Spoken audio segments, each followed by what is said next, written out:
about the God whom ye ignorantly worship.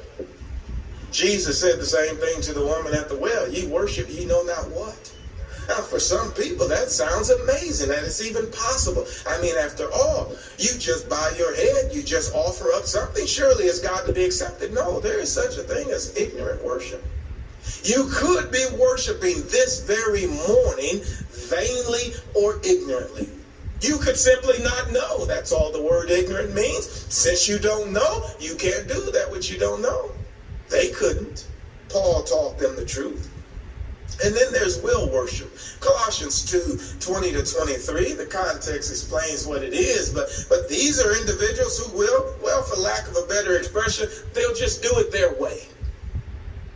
They're going to have worship on their terms, their way. It will be carnal and fleshly and exactly what they want to do, with no reference again to God, closely again akin to the commandments and doctrines of men. But it's will worship, Paul refers to it as. And the final worship recorded in the New Testament is what we had read. It's by our Lord in John 4:23-24. It's worship in spirit and in truth.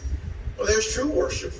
And Jesus says to the woman, we know what we worship. The salvation is of the Jews.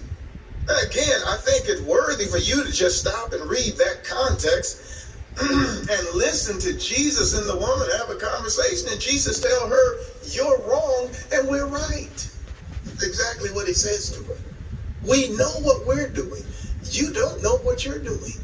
You could be worshiping ignorantly, vainly, according to your will, or true worship.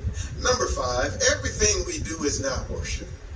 There are some people who've read Romans 12:1-2. Paul says, I beseech you by the mercies of God, you present your bodies a living sacrifice, wholly acceptable to God, which is your reasonable service. Be not conformed to this world, but be ye transformed by the renewing of your mind, that you may prove what is that good and acceptable and perfect will of God. And some people have concluded that, well, all of our service is our sacrifice to God, and therefore all of our service, all of our lives are worship. Well, it's just not true. Not everything we do is worship.